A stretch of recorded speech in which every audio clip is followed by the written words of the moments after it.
Oui, Alors, tout conseil dessine. comics juin 2026, on est chaud? Comme vous pouvez voir, il y a quand même pas mal. Il y a des choses. Beaucoup de Superman et de Supergirl. On se demande pourquoi, hein, clin d'œil. Évidemment, évidemment. Alors, bah, comme la dernière fois, on l'a pas forcément mis par date de sortie, mais plutôt par thème. Mais même par thème, vous allez voir qu'il y a quand même pas mal de choses. On va commencer par les events. Est-ce que tu as envie de commencer ou est-ce que je commence? Dis-moi tout. Bah, vu que je pense que tu as lu plus de choses, je vais parler de DCKO. Je pensais pas qu'on serait autant unanime. Alors, tous les deux, on connaît nos opinions sur l'event, mais j'ai vu d'autres gens du staff dire que on est vraiment dans la. Alors, oui, on est dans la pire partie de l'event en fait, parce que tout le côté fun du tournoi il est plus là. Et là, on est vraiment que dans l'histoire en elle-même qui va pas très loin dans le traitement des choses et au final on revient sur un statu quo sans vraiment changer grand-chose. Donc moi j'ai un peu résumé tout ça pour ça en fait. Voilà. C'est un peu donc c'est bien dessiné, enfin c'est bien dessiné, c'est spectaculaire, c'est machin, mais franchement c'est pas ouf quoi. Donc DCKO, globalement DCKO c'était un peu ouais tout ça pour ça quoi. Bah, bon, déjà, je suis d'accord, hein, parce que déjà de base, l'intérêt de l'event, il était quand même franchement assez relatif, hein, on va pas se mentir. De base, en termes de synopsis, ce qu'on propose, c'est pas extraordinaire. Enfin, un tournoi, t'as envie de dire, putain, vous en êtes là, les mecs, vous avez vraiment plus envie de vous casser la tête, quoi, en fait, c'est officiel, quoi. Mais tu pourrais te dire que, au-delà du tournoi, voilà, ils peuvent quand même te surprendre, notamment avec la fin. Surtout que, avant la résolution finale, DC a clairement quand même des cartes en main. Je veux dire, il y a un moyen de faire quelque chose et de surprendre. Mais au final, bah, au niveau de la résolution finale, c'est vrai qu'ils ont préféré se la jouer sécurité avec une fin super convenue. Et du coup, bah, c'est franchement dommage, quoi. Et ça conclut de manière assez, assez bof un event qui était déjà avec un intérêt, franchement, ouais, comme j'ai déjà dit, assez relatif, quoi. Alors je sais que visiblement, on est assez sévère. J'ai l'impression qu'autour de nous, on est quand même un peu plus satisfait, même si voilà, cette fin n'est clairement pas du genre à mettre tout le monde d'accord non plus, hein, faut pas déconner. Mais voilà, enfin, franchement, t'as envie de dire, oh, sortez-vous les doigts du cul, quoi. Pitié, quoi. Ouais, bah surtout qu'en plus Donc, j'ai un peu l'impression que ça a été un peu une sorte de pré-event pour teaser un event absolute qui viendra l'année prochaine. Donc t'es un peu en mode bon les frères, ah ouais, ça va être long, hein. Ouais, ouais, ouais. ça fait genre je tease le teaser au bout d'un moment non va dans le dur quoi. Ou attends, ou ne faire tu sais au bout d'un moment ne pas faire d'event c'est bien parce que moins t'en as et plus ils sont importants. Mais bon ça demander à Ouais. DC de pas multiplier leurs events, c'est un peu je sais pas comme demander à Marvel de bien gérer leurs comics, ils savent De pas pas. faire de Donc relaunch. oui aussi voilà donc Non, c'est pas un one shot, Steph. Pour contre, c'est en trois tomes. ouais. Tu as, à peu de choses près, deux tiers des numéros qui étaient sortis aux États-Unis. Donc, tu as quand même vraiment pas mal de choses, quoi. Oui, alors après, donc, si vous voulez avoir une vision globale, c'est quand même intéressant ce que tu dis, Martin. Les gens ne le savent peut-être pas. Alors, vous, au niveau, vous savez, cet univers absolu là qui met tout le monde d'accord, techniquement, c'est avant tout normalement pour préparer un event qui est supposé arriver à la fin de l'année, hein. C'est vraiment ça. Le problème, c'est que là, cet univers absolu, il marche tellement bien et j'ai l'impression qu'on va continuer de multiplier les séries tout doucement, quitte à sans augmenter le nombre, hein, quitte à en arrêter certaines, en remettre d'autres. Mais en tout cas, j'ai l'impression que clairement, on va pas finir de sitôt cet univers absolu. Il suffit de voir Scott Snyder ce qu'il en dit, hein. Bah, clairement, le mec, il a tout un programme déjà sur les 10 ans à venir, limite. Donc voilà, visiblement, ça va pas s'arrêter de sitôt. Et donc, l'event de 2026, je sais pas s'il va véritablement conclure toute cette histoire finalement, hein. Donc, j'ai l'impression que l'event que l'on va avoir fin 2026, ça va être un peu un event pour teaser, pourquoi pas, quelque chose d'encore un peu plus gros plus tard pour l'univers absolu et l'univers classique. Le problème, c'est que ça, c'était déjà un peu le rôle finalement du TCKO, quoi. Donc, enfin, au bout d'un moment, si on a trois events histoire de juste teaser un quatrième event, zut, quoi, à la fin. T'as envie de dire tout simplement. Donc, oh oui, Mac, oui, non, ça c'est évident. Ça marche très, très, très, très bien. Est-ce que tu as un autre event à aborder? Non, enfin brièvement si l'ère de révélation, il y avait des trucs sympas dans les tie-in. Donc et vu que c'est principalement par ça que j'avais lu l'ère X-Men, enfin l'event X-Men pardon. Mhm. Non, franchement, ouais, l'ère de révélation, c'est pas le truc qui. Alors, déjà, c'est pas impactant du tout parce que tu sais, les fameux futurs hypothétiques, machin, mais lecture assez sympa, et vu que c'est un truc hypothétique, il se permettait un peu de faire des trucs un peu assez radicaux. Donc, ouais, des tie sympas au moins dans cet event, ça que je peux dire. Oui, c'était clairement le cas. Alors des tie qui en plus, se terminent, hein, dans ce tome 6 parce que là, vous avez le tome 5 et le 6 sur 7 qui sortent, donc le 3 juin pour, 16 € du côté de Panini Comics. Heu, donc oui, c'est exactement ce que tu as dit, hein. Les tie plutôt sympas, l'arc principal plutôt sympa, même si effectivement c'est pas du tout important. Tu peux le lire et prendre du plaisir ou tu peux totalement le zapper et attendre ce qui arrive après. C'est, tout à fait possible aussi. Voilà, c'est un peu, le gros reproche que l'on pourrait faire, surtout à Age of Revelation, hein, c'est que c'est très anecdotique. Après, au-delà de ce point qui est, je le conçois, hein, à prendre en considération, ça restait divertissant. Donc à voir, franchement, si vous sautez, Age of Revelation, vous ne serez absolument pas perdu pour la suite. Par contre, je ne sais pas ce que tu en dis, mais c'est vrai que les premiers numéros étaient quand même assez révélateurs de la qualité globale de l'event. Donc j'ai envie de vous Ouais. dire, prenez tout simplement le premier tome, hein. Lisez le premier tome, vous verrez bien si c'est votre cam ou pas, hein. Parce que à peu de choses près, bon, toutes les séries sont différentes, d'accord, mais à peu de choses près, ils sont à peu près tous dans le même ton, quoi. Donc, lisez le premier tome, faites-vous votre avis. De là, vous saurez si vous voulez continuer ou pas, hein. Franchement, c'est aussi simple que ça. Concernant le règne de Fatalis, donc là, c'est la suite et fin pour la série Runaways, qui était plutôt sympathique, même si j'avais quand même plutôt préféré le début que la fin, mais globalement, ça restait sympathique. Et surtout la fin de la série Red Hulk, qui, elle, pour le coup, était pas mal du tout. C'était la très très bonne surprise de cet event, puisque bah, c'était un tie-in, hein, de l'event One World Under Doom. Donc c'était aussi la seule, si je ne me trompe pas, la seule série régulière, donc qui aura tenu 10 numéros. Et c'était chouette. Et vu ce qui se passe après en plus, au niveau de la Latverie, de Captain America et vers quoi on se dirige via l'event Armageddon, franchement, cette série Red Hulk s'annonce quand même assez importante, hein. Red Hulk, on n'a pas fini d'en parler, hein, si vous voulez mon avis. Concernant Tortue Ninja, alors là, attention les yeux, c'est un peu plus compliqué déjà. Alors, là, on en est à l'event Armageddon. Donc, c'est la deuxième partie, donc le tome 2 d'un event qui se compose de 3 parties. Sauf que cet event-là a beau représenter le cœur de l'event, c'est aussi tout ça. La suite de Sophie Campbell, du run de Sophie Campbell. Donc c'est pour ça que vous n'avez pas genre Armageddon tome 2, vous avez surtout Tortue Ninja Reborn tome 6. Mais c'est bien la deuxième partie de l'event Armageddon, donc qui fait suite au titre qui est sorti le mois dernier, qui s'appelait Armageddon, Ouverture et Alliance, qui était assez sympathique, qui avait un petit côté quand même, il faut bien le dire, anecdotique aussi, mais qui restait assez sympathique. Et le troisième tome, ça sera Armageddon vraiment en pur et dur, qui sera cette fois aussi en dehors du run de Campbell et qui conclura l'event. Qu'est-ce qu'on peut dire de ce tome 6 Campbell, de manière générale, ceux qui ont lu, ils en font un constat quand même assez mitigé, hein. Moi, c'est vrai que j'ai bien aimé, mais il faut être honnête, c'est vrai que c'est assez différent. Et ça, déjà, c'est assez différent par rapport à l'univers Tortue Ninja au sens large, mais c'est aussi différent à ce qui a été fait donc juste avant, hein. Campbell est arrivé sur le titre, pas avec un numéro 1, hein, ça c'est ce que les comics vous fait bouffer, mais en fait non, elle a débarqué sur le numéro 100. Donc c'est vraiment dans la continuité, c'est la suite de ce qui a été fait auparavant. Et c'est vrai que par rapport à ce qui a été fait avant, par exemple, on met quand même un peu plus l'accent sur les émotions, peut-être un peu trop.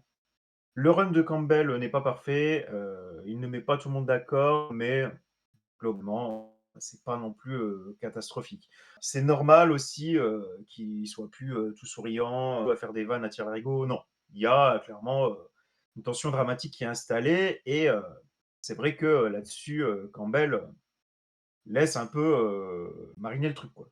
Elle l'expédie pas ça en 2 tomes, ça c'est plutôt évident. Donc, voilà, le deuxième tome, il sortira le 17 juin pour 9,95. Attention, c'est pas forcément ce qu'il y a de plus accessible, mais bon, d'un côté, je vous imagine mal choper le tome 6 sans les 5 d'avant. Donc je pense que vous aurez toutes les armes nécessaires pour attaquer cet event si vous avez au moins ces 6 taupes. Même si dans les faits, ça remonte encore à plus loin, puisque comme je vous l'ai dit, c'est du côté de Tom Waltz. Je vais enchaîner avec le Punisher avant de te passer le relais. Ok. Donc Punisher, on en avait parlé déjà quelques mois.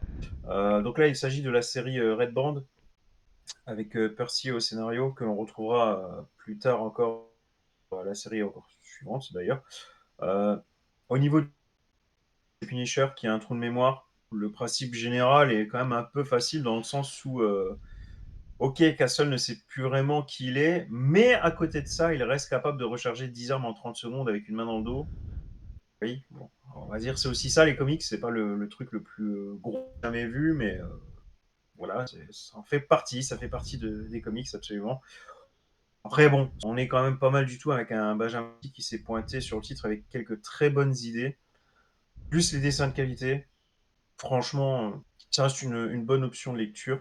Si vous aimez le Punisher ou si vous êtes en mode Punisher grâce à One Last Kill qui vient de sortir, je vous le conseille, c'est très très sympa.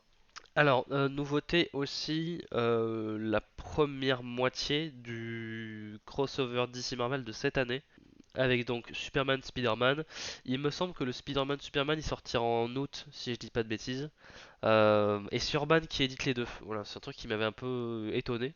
Là aux US, un coup c'est Marvel, un coup c'est DC qui édite. En France, c'est que Urban. Donc voilà. Et pour du coup, la première moitié du crossover de cette année, alors pour Dash 90, vous avez le numéro, donc bah, le comics en lui-même, mais il y a aussi un poster avec, donc voilà, c'est un peu une version pas de luxe, faut pas déconner quand même, mais voilà, il y a voilà, donc ça justifie un peu le je dis un peu la hausse du prix, même si je pense que honnêtement, c'est de l'arnaque. 13,90 pour 48 pages. C'est peut-être un peu plus. N'empêche que 14 balles pour un one shot, bon. Donc je suis pas méga fan de comment c'est publié en France ce genre de sortie. Mais bon, si vous n'avez accès qu'à ça, bon, c'est un peu la seule option. Après le titre en lui-même, c'était ok. Ok sans plus, quelques backups sympas. J'avais beaucoup aimé notamment celui sur Jimmy Olsen où il se fait genre où il rencontre Carnage. Donc voilà, il y avait quelques backups sympas, etc. Mais l'histoire principale, c'est vrai que c'est tout le temps le même problème, qu'on n'a pas beaucoup de temps pour raconter ce qu'on a envie de raconter. Les scénaristes en général partent dans des trucs un petit peu trop gros et du coup, bah, en fait, c'est très superficiel comme traitement. Donc les crossovers c'est sympa, mais il faudrait au moins 3 numéros, quoi. Un peu comme à l'époque de JLA Avengers ou ce genre de choses, parce que là, c'est vraiment rester en surface de tout et c'est un peu dommage, quoi, parce que t'as de quoi faire des trucs hyper cool. Et pour le coup, les backups sont plus réussis que le titre principal dans ce sens-là, parce que en fait, c'est des histoires qui se veulent beaucoup moins compliquées, ambitieuses, et du coup, ça passe mieux, quoi, parce que c'est vraiment plus des tranches de vie et des machins, donc c'est pas le meilleur. Moi, j'ai préféré Spider-Man Superman à Superman Spider-Man, donc je vous conseillerais plutôt d'attendre août pour le Marvel DC Spider-Man Superman. Après, si vous voulez avoir tous les crossovers, oui, c'est un peu incontournable.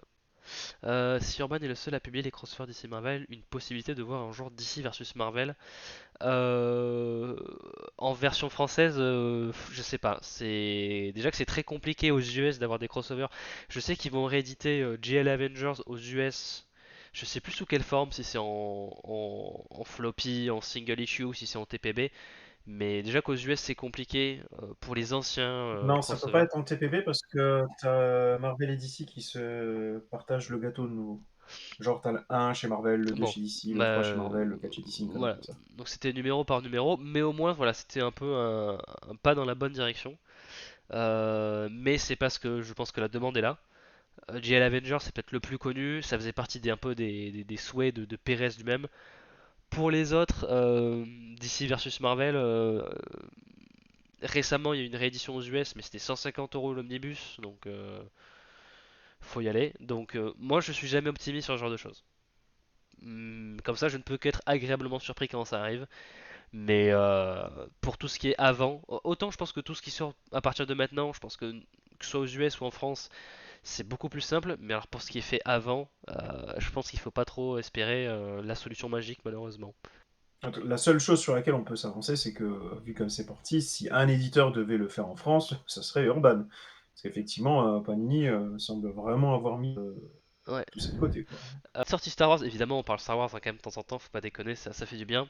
Euh, ouais, merci pour les bruitages. C'était même pas Putain. ironique en plus. J'ai l'air d'être ironique parce que je suis enrhumé, mais c'était pas ironique. Euh, Ah non, mais ça va devenir la tradition, clairement. il y a pire comme tradition. Alors c'est une run que j'ai déjà abordée, pas forcément via cette édition, enfin cette publication-là ou cette version-là, mais c'est le deuxième et dernier tome de la run de Dark Vador, le Seigneur Noir des Sith de Charles Soule euh, et de Giuseppe Camuncoli. Oui. Euh, J'avais dit, à chaque fois que j'en parle, je dis que c'est un peu la run moderne de Vador. Il y a eu des bons titres Vador, hein, notamment avant le rachat Disney, mais depuis le rachat Disney, avec la nouvelle continuité, c'est pour moi la run qui a vraiment. C'est les moments les plus connus, c'est les moments, même en dehors de la sphère de comics, les gens connaissent la scène où il découpille toutes les grenades des soldats rebelles autour de lui. Enfin, plein de trucs comme ça, c'est vraiment. Alors, il y a de l'action épique et machin, mais même en travail de personnage. Charles Soule, il fait du très bon travail sur Star Wars, que ce soit en roman ou en comics. Donc c'est la run de Vader moderne pour moi, donc foncez. Si vous aimez le personnage, ou même si vous aimez Star Wars, c'est vraiment... En plus là, c'est les formats de poche, 11 balles. Pour 20 balles, vous avez la run. Franchement, ouais. Non, non, ça vaut le coup, quoi. Seuls les sites sont aussi absolus. Non, je Euh, déconne. Charles Soule, il a plein de prouvé sur ouais, l'univers ouais, Star ouais. Wars. Ouais, c'est vrai que vu... Oui, il faut bien avoir de bons comics, Star Wars, vu comment il y a des films. Et ici, Grogu se fait Ah, défoncer leur putain! race. Alors, pour l'anecdote, il y avait une version de ce live où on allait parler d'un film, et j'ai hésité moi personnellement entre soit parler de ce film-là ou de Mandalorian et Grogu. Et quand on en discutait, mais justement à Bordeaux, j'étais un peu en mode, j'ai pas grand-chose à dire en fait. Moi, ne pas avoir grand-chose à dire sur Star Wars, je me sentais pas d'attaque. En fait, la motivation, j'avais pas la foi, donc c'est pour vous dire, voilà, ce que j'en ai pensé. J'ai pas passé un mauvais moment, mais je n'ai rien ressenti non plus, donc. Voilà, vous n'aurez probablement pas de vidéo sur Mandalorian et Grogu sur cette chaîne. Est-ce que c'est une grande perte? Je suis pas sûr. Réédition de deux classiques. Un du côté de Panini Comics, donc Marvel, l'autre du côté d'Urban Comics, donc DC Comics. Je vais pouvoir parler des deux, mais bon, c'est vrai que je vais dire un petit mot quand même d'abord sur Spider-Man, donc l'année 1965, pardon, qui est réédité, je crois bien, déjà pour la troisième ou la quatrième fois hein, par Panini Comics, donc c'est pas rien. Les intégrales, visiblement, ça fonctionne. Donc, je vous rappelle, parce que c'est quand même très très simple à expliquer, il s'agit vraiment comment dire, du récit Spider-Man classique, avec la numérotation vraiment classique. Donc, vraiment les tout premiers numéros avec Stan Lee, Steve Ditko, etc., etc. Donc, sachant que Spider-Man a été créé en 62, donc là, on est en 65, donc 3 ans après. Autant dire qu'on est toujours dans quand même les premières années de Spider-Man. D'ailleurs, l'équipe créative n'a pas encore changé hein, à ce moment-là. C'est toujours par Lee et Ditko. Donc, un tome qui est connu pour présenter pour la première fois le scarabée et surtout le scorpion. Donc, ajoutez à ça le retour du bouffon vert. Vous avez quand même un petit numéro old school assez sympa. Donc, voilà. Je trouvais quand même important de le mettre parce que ça faisait un petit moment quand même qu'il était en rupture de stock. Donc, voilà. Il est réédité 17 juin, 36 €. Et puis, Urban, décidément, aime bien. Alors, c'est vrai qu'Injustice c'est bien vendu, donc je comprends qu'Urban republie ce récit, puisqu'ils sortent en format de poche. Donc voilà, alors, ils ont augmenté enfin leur tarif de format de poche, hein, quand même. Urban, 13,90, on arrive un petit peu sur. Bon, il faudrait pas que les éditions compactes ou de poche ou pocket commencent à perdre leur attractivité, parce que ça serait un peu bête quoi. Après, voilà, vous avez quand même toute la première année du récit Injustice, Les Dieux sont parmi nous, de Tom Taylor, qui est donc le tie-in au jeu vidéo de NetherRealm, donc Mortal Kombat façon d'ici quoi. Euh, Enfin, toute la première année, donc c'est 2 tomes, je crois, c'est hein. 2 tomes ouais, à la base, donc c'est un peu l'équivalent d'une intégrale en gros en termes de Ah, pagination. en termes de pagination, on n'est pas dégueu alors. Oui, Pour oui, oui, c'est pour ça 13,90 que je disais que bon, 13,90 Ouais. pour une intégrale, ça va. Et puis c'est vrai que Injustice, en termes de tie-in, de d'adaptation, franchement, on est dans le haut du panier. C'est bien, ça a marqué les gens. Bon, le souci, c'est qu'Injustice, ça fait partie des éléments qui, moi, je trouve, vont un petit peu participer au fait que les gens comprennent pas Superman. Parce qu'il y avait une période de temps où Superman, à chaque fois qu'on le voyait dans les adaptations, dans les machins, c'était très stoïque, voire méchant, machin. Il n'empêche que Injustice, ça reste quand même un univers que j'aime bien, euh, mais il faut vraiment se rappeler que c'est un Elseworld, enfin c'est vraiment une continuité alternative et machin. Mais pour le coup, là, c'est vraiment un récit qui prend vraiment toutes les forces de ce genre de récit. Donc tu peux tuer qui tu veux, tu peux faire ce que tu veux dans le cadre de l'histoire des jeux. Mais si tu veux buter un gars qu'on voit pas dans les jeux, ben vas-y, fais-toi plaisir, hein. Tu veux buter, je sais pas quel Green Lantern terrien parce que ça fait plus de choc et enfin ça fait un récit plus choquant et machin et on le voit pas dans les jeux. Fais-toi plaisir. Donc voilà, c'est la première année, je sais pas si c'est la meilleure. Enfin, non, après, toutes les années sont bonnes, mais c'est vrai que non, le récit accroche bien. Et en plus, je trouve ça amène de la nuance et de la profondeur au jeu, donc je pense qu'il y a une sorte de relation symbiotique assez pas mal. Donc, Injustice, ouais, c'est bien. C'est bien. Rien à dire de plus. C'est vrai qu'un comics adapté de jeux vidéo, ça part forcément mal, et Ouais. pourtant, Tom Taylor, vraiment, il aura fait des merveilles sur ce titre. Et ça commence dès là, dès Mm, ce premier tome. Donc c'est une histoire différente, fun, accessible et plutôt bien construite, malgré bon, sa dimension. C'est souvent un peu le reproche qu'on fait à Injustice, mais j'ai envie de dire, c'est souvent le reproche qu'on fait à Tom Taylor au sens large. On va pas non plus se mentir, qui, euh, voilà, qui aime mettre en place les twists un peu à la fois faciles et efficaces. Voilà, en mode, allez, faut y aller, faut un certain rythme. Ce qui peut plaire, hein, mais c'est vrai que ça donne un petit côté un peu popcorn. Voilà. Clairement, moi, personnellement, je suis pas fan de Tom Taylor, mais son Kiss, clairement, j'avais beaucoup aimé. D'ailleurs, bah, je les ai encore. C'est donc pour ça que je ne vais pas m'amuser à prendre là le format de poche.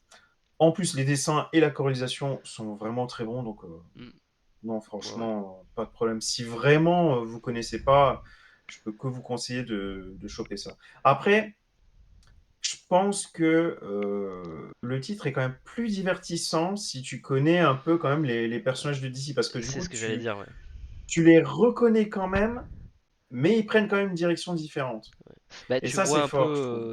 en fait, c'est en connaissant vraiment le modèle original que tu apprécies la variation, quoi, parce que tu vois toutes les différences. C'est comme Watchmen. Et Moi, je conseillerais pas ça à quelqu'un qui exactement. commence les comics, par exemple. Voilà. D'où le fait que je vois dans le Non, chat, il y a la discussion de est-ce que ça a fait du mal à Superman, dans le sens où vu que et le comics et le jeu vidéo ont été quand même assez exposés à pas mal de gens, si les gens ne sont pas habitués à lire des comics, oui, je pense que ça peut faire du mal à la représentation de Superman, parce que la plupart du temps, le Superman que tu vois dans cet univers-là, ben, c'est le proto-fasciste. Et alors oui, t'as un bon Superman qui vient lui péter la gueule à la fin, mais c'est vraiment une toute petite portion de la fin du premier jeu. Mais par contre, si tu sais qui est Superman en temps normal et que tu as bien établi que c'est un boy scout et un machin, là où tu constates un petit peu toute la tragédie du parcours et machin, c'est quand tu sais à quel point il peut être bon et à quel point il lui est arrivé plein de couilles, on l'a manipulé et machin. Donc c'est voilà, je conseillerais à un lecteur déjà initié, on va dire, plus que vraiment pour Tout à découvrir quoi. fait. Encore une fois, en termes de compréhension pure et dure, c'est pas nécessaire, hein, par Oui. contre. C'est vraiment en mode, si vraiment tu veux profiter à 100% du titre, plutôt. Ouais. L'univers absolute continue à faire son petit bout de chemin et c'est très très bien pour le moment. Donc ce mois-ci, on a Green Lantern et Flash qui sont probablement les deux moins bonnes séries, mais ça reste quand même très bien. On commence avec Absolute Green Lantern. Euh, Putain, grave, Mac. oui, oui, clairement. Euh, Absolute Green Lantern, on en a déjà parlé. Graphiquement, on a un petit peu de mal parce qu'on trouve que ça colle pas des masses. C'est bien dessiné, hein, ça se voit qu'il y a un vrai talent derrière. Mais ouais, il y a un truc qui fait que ça faisait peut-être un petit peu trop. Moi, je trouve que ça fait un petit peu manga. Enfin, voilà, donc il y a pas, ça fait un peu moins occidental que d'habitude. Et pour un côté un truc un peu cosmique, je me suis dit, je sais pas trop comment ça rendre. Sur les derniers numéros que j'ai lus en VO de Absolute Green Lantern, c'est plus le même dessinateur. Et je trouve que ça colle mieux. C'est un style qui s'en rapproche quand même un petit peu, mais je trouve que ça colle un petit peu mieux. Donc je suis quand même, voilà, mon seul gros reproche que j'avais fait, que je pouvais faire à cette série, c'était les dessins. Et encore, c'était un demi-reproche parce que c'était très subjectif. On l'a plus maintenant. Et c'est vrai qu'après, pour tout le reste, là, dans le tome 2, on continue vraiment à s'enfoncer dans la création du lore, de l'ordre galactique, de la lumière, comment elle est partagée, divisée, hiérarchisée, utilisée. Enfin, j'ai du mal à tout comprendre. Il faut que je m'accroche un peu sur, mais j'ai un peu l'impression que c'est le but aussi. On, on nous refait découvrir un Lord Green Lantern qui fonctionne pas du tout comme avant. C'est plus l'histoire de jaune c'est la peur, vert c'est la volonté, rouge c'est la rage. C'est pas du tout comme ça que ça fonctionne. Alors, il y a des trucs assez similaires ou dans le sens où en fonction de ton tempérament tu vas pas forcément manipuler la même lumière, mais c'est pas mal la même organisation. Au lieu que ce soit un truc assez vertical où rouge, bleu, orange, vert, jaune, c'est un peu sur un même spectre mais de manière horizontale. Là, selon les civilisations, les lumières ont une hiérarchie où en fait il y en a d'autres qui sont plus puissantes ou nobles que d'autres, mais en fait peut-être que c'est juste une question de point de vue machin. Donc il y a vraiment, on crée vraiment un lore très différent et je trouve que c'est quand même assez grisant parce que nous qui sommes fans de Green Lantern, on comprend tout. Enfin voilà, là j'ai un peu l'impression d'être relâché, enfin ouais, d'être lâché dans l'océan et vas-y démerde-toi. Et je trouve que c'est assez rafraîchissant. Et pour le moment, tout ce qui est personnage et tout ça, ils en font des choses assez intéressantes. Donc j'espère qu'ils vont continuer comme ça parce que pour le moment, je trouve que ça fait plaisir en fait de redécouvrir un Green Lantern, même si c'est pas exactement le même Green Lantern qu'on connaît habituellement. Mais voilà, c'est assez cool. Ouais, Matt, il y a de nouvelles couleurs du spectre qui étaient. Alors, je sais qu'à une époque aussi, il y a eu un event où il y avait une couleur qui représentait un petit, pas le désespoir, mais c'était genre sorrow, il me semble, en anglais, donc c'est un peu le. Ouais, si, le désespoir un peu mélancolique, enfin voilà, donc ils avaient l'air d'en rajouter des trucs. Après, j'avoue, je suis pas à la continuité actuellement, Green Lantern. Euh, mais ils ont l'air un petit peu de rajouter des trucs. Je sais pas dans quelle capacité, si ça fait vraiment partie du spectre principal ou si c'est des. Enfin, je sais qu'aussi il y a une période, il y avait des trucs où genre il y avait des. Le spectre était un peu brisé, du coup ça donnait des trucs un peu chelous mais assez isolés. Enfin, je pourrais pas dire là-dessus. Et ensuite Absolute Flash, là je trouve que le titre là commence vraiment à trouver son rythme de croisière. Euh, Où voilà, je trouve qu'il y avait quelques lenteurs, quelques trucs un petit peu dispersés dans le premier tome. Là, j'ai un peu l'impression que c'était beaucoup plus concentré, on avançait beaucoup plus vite.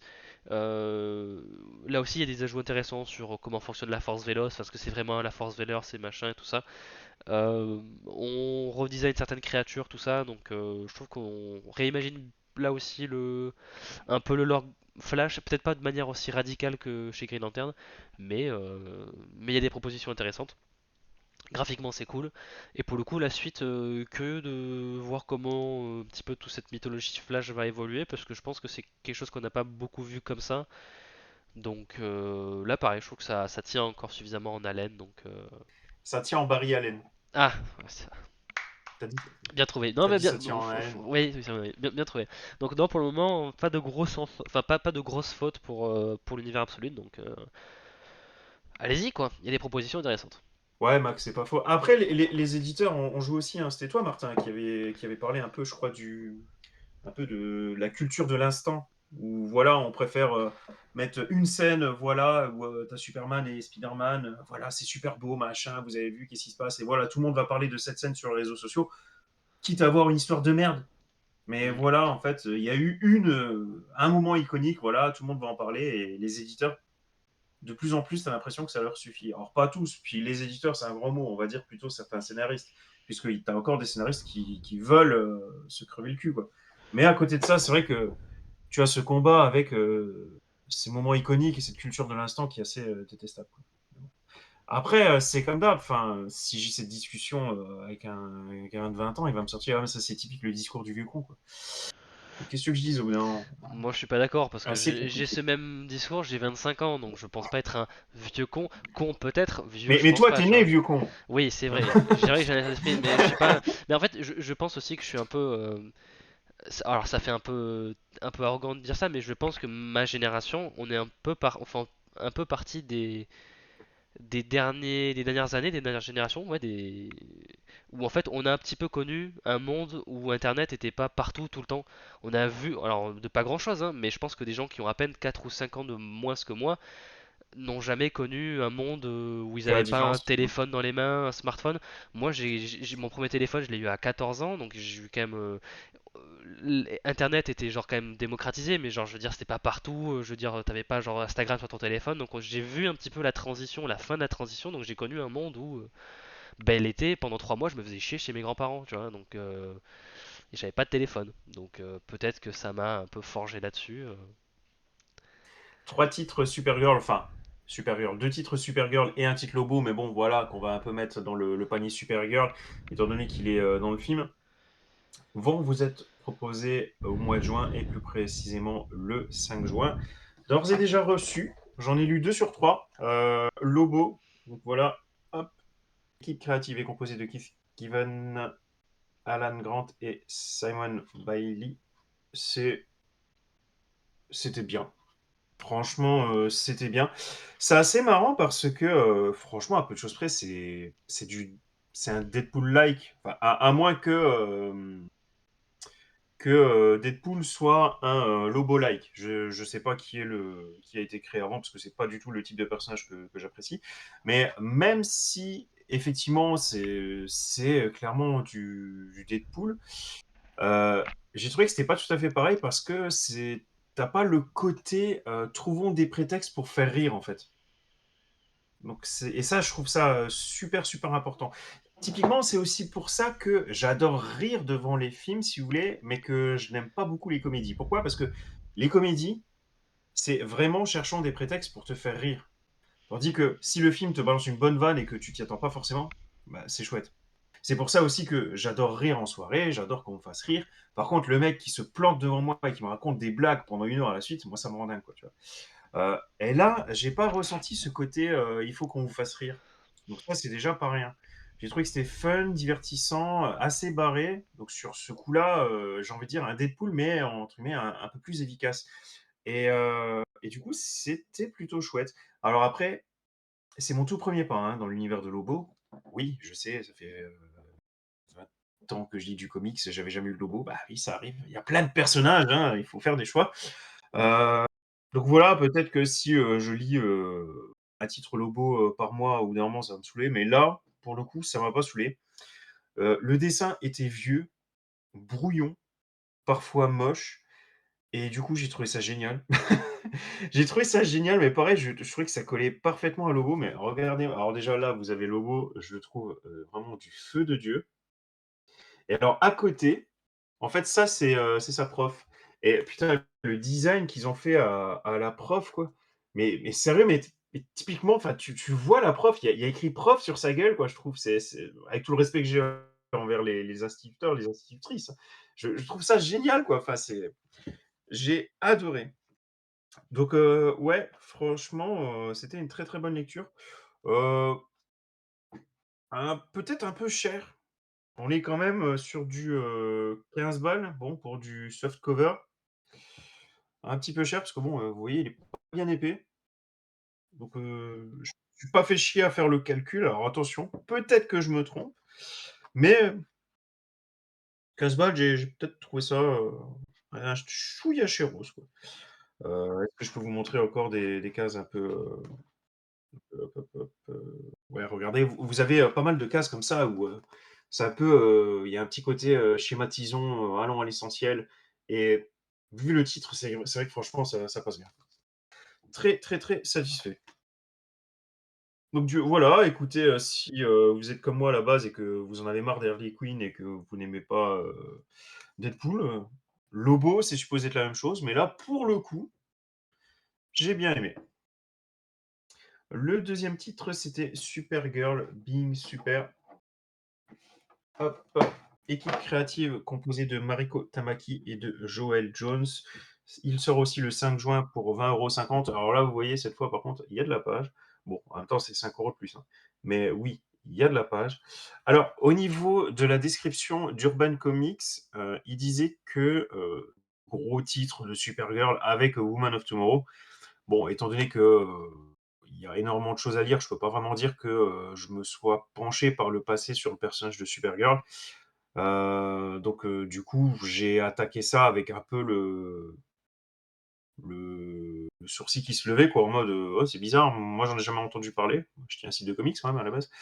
Euh, Bah non, je sais pas comment il a pu passer entre les gouttes parce que j'en ai jamais entendu parler, alors qu'effectivement, eh ben c'était bien.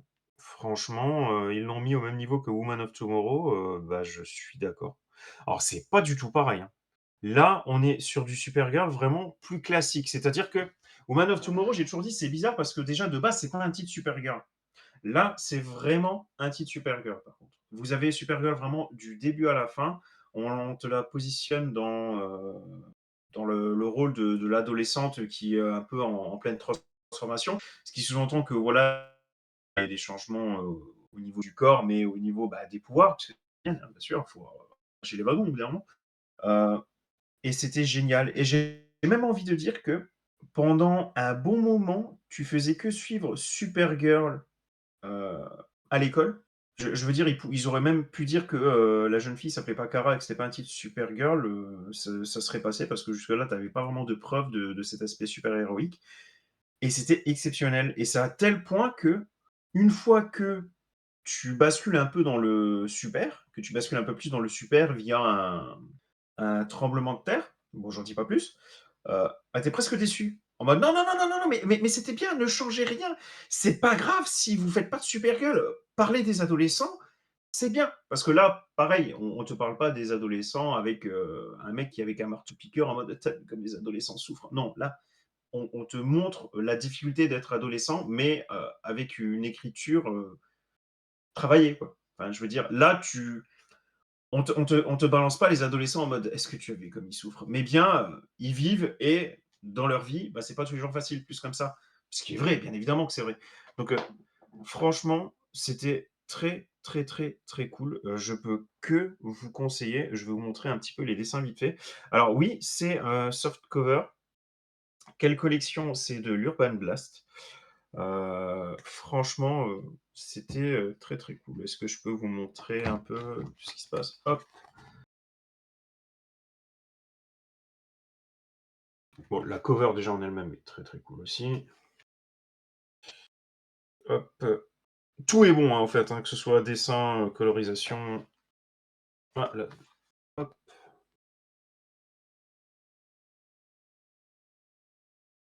Peut-être encore une petite dernière.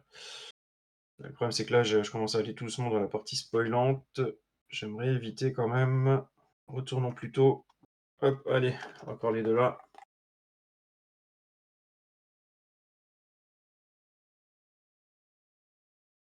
Donc c'est un récit complet, franchement, je vous conseille. Non, moi aussi, Mac, j'ai adoré les dessins et la colorisation de Woman of Tomorrow, mais j'ai toujours dit que niveau visage, pour Supergirl, c'était pas la Supergirl que je préférais. Et là, pour le coup, par contre, celle-ci me va très bien. Et concernant Supergirl Corps et âme, bah, j'ai noté parce que j'étais persuadé que je vais avoir le temps de le lire. Et bah raté. Malheureusement, j'ai pas eu le temps de le lire. Donc je vais vous le montrer un petit peu. Alors, il est un peu plus. Là, pour le coup, il fait un peu plus vieillot, hein. Édité en 96. Et ça se voit. Attention, aucun jugement là-dedans. Ça veut pas dire que c'est mauvais.